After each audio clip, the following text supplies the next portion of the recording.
I just got my wisdom teeth out a couple days ago and I'm still making this video. Okay, spoilers ahead of the new Superman movie in 3, 2, 1. Supergirl had a cameo and it was perfect and amazing. It was everything I wanted, so let's talk about it. First of all, Supergirl was one of my first loves in DC Comics. I remember picking up Supergirl Girl of Steel as a teenager at my local Barnes & Noble, and I fell in love with the character and I fell in love with DC Comics. I don't think that comic holds up. This is my favorite version of Supergirl. Supergirl, Woman of Tomorrow. And the new Supergirl movie coming out next year is based off this comic. So the Supergirl that we saw in this movie is this Supergirl.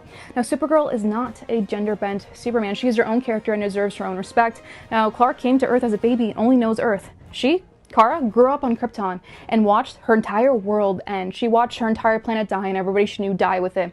That is so traumatizing. She carries so much trauma and grief with her, and she feels isolated and angry, and that impacts her and her decisions. Of course she's going to be a mess, and James Gunn did say it himself that this version of her is going to be a mess, and she should be a mess. I would be a mess too. She has so much trauma, but despite that, she still chooses to be a hero. Now, when we meet Supergirl in this movie, she's going off planet to get drunk. That is 100% comic accurate. At the beginning of this comic, she's going off planet to Red Sun planets to get drunk for her 21st birthday. And yes, Crypto is her dog in this version of her as well.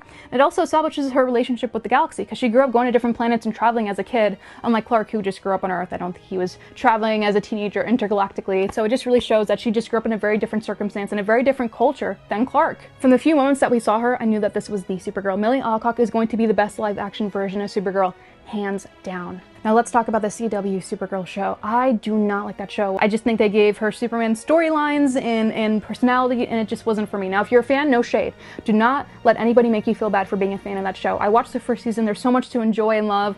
Lena Luthor and Supergirl, I shipped them. You know, I just could not get behind it. That is not the version of Supergirl that I liked from the comics. But that's the thing about comics. There's so many different versions of these characters throughout these different universes and platforms that all of them are valid. So liking any character from any version of a show or anything, it's all 100% valid. Adjust your expectations because they're just completely different characters. I also think I want to cosplay Supergirl again. I used to cosplay her back in the day. I think I might grow out my natural blonde hair again and be her.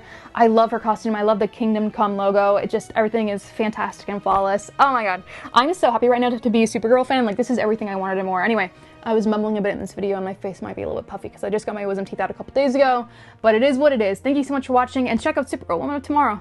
Comic book shops, bookstores, and libraries. The hardcover and the softcover are the exact same thing, just different covers. So yeah.